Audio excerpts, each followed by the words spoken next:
मुझे ना मतलब फाड़ा इजराइल का झंडा है, फट किसी और की रही है।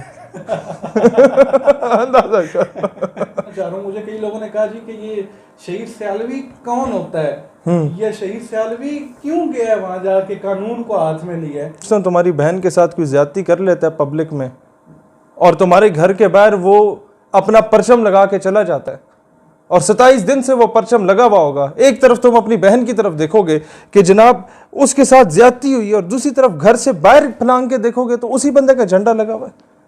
क्या आपका ज़मीर गवारा करेगा कि आप उस झंडे को अपने घर के बाहर बर्दाश्त करें?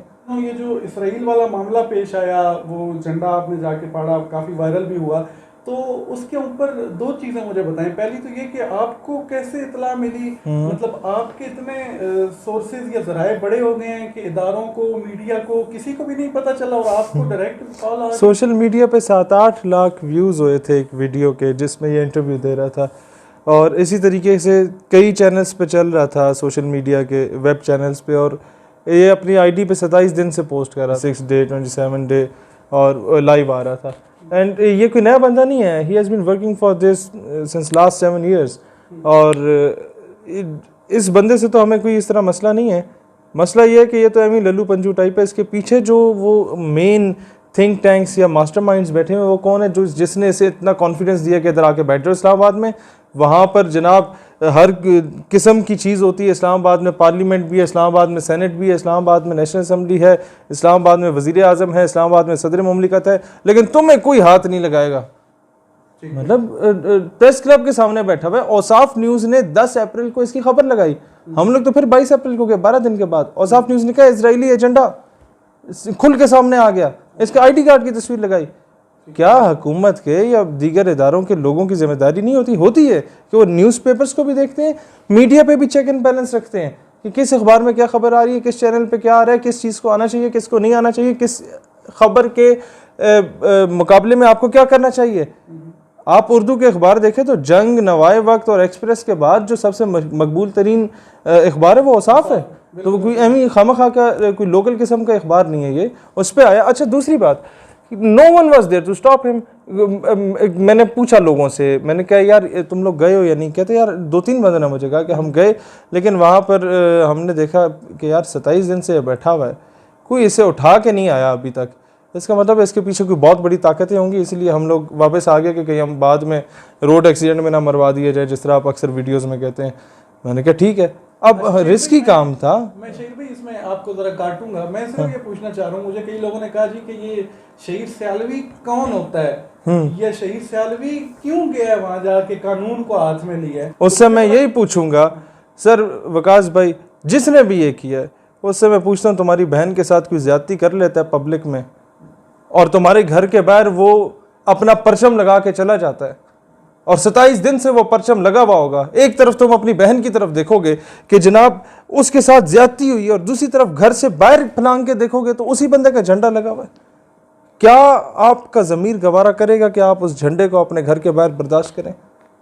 इसी तरीके से फ़लस्तीन की बहन मेरी बहन है, उसके साथ ज्यादती करने वाले का परचम इस्लामी जमहूरिया पाकिस्तान में मेरे होते हुए कम अज़ कम नहीं लग सकता। और ऐसे लोगों को भी तकलीफ हुई या दर्द हुआ, मैं खुशी इस बात की है जिनको नहीं होना चाहिए था, जिनका ताल्लुक ही नहीं था। मेरे ख्याल आप समझ गए होंगे। यार मैं आपको बताता हूँ, ये जितनी ऐसी गंदी आंटियाँ होती हैं, मैं इनको टर्मिनोलॉजी यूज़ करता हूँ, गंदी आंटियाँ, जो गंद में रहने वाली, गंदी सोच वाली, गलाजत से भरपूर, जिनकी शक्ल पे कोई थूकता भी नहीं है, ऐसी आंटियाँ और उनकी नाजायज़ औलादें जिन्होंने आज तक पाकिस्तान को एक इस्लामिक रिपब्लिक एक्सेप्ट ही नहीं किया, तो ऐसी आंटियों को तकलीफ़ होती है। आप खुल के बताएं, ऐसी आंटियों की नाजायज़ औलादों को तकलीफ़ होती है। और ऐसी औलाद जिसको नहीं पता होता, जिस तरह अमेरिका में नहीं पता होता ना कि मोहल्ले में ये 600 बंदों में से हैरी है, टॉम है, वो जैक है, इनमें से वालिद साहब कौन है, इनमें से अक्सर को इस तरह नहीं पता होता और आके हमें सिखा रहे होते हैं who the hell you are कि तुम जाके इजरायली झंडा फाड़ते। अच्छा, एक और चीज,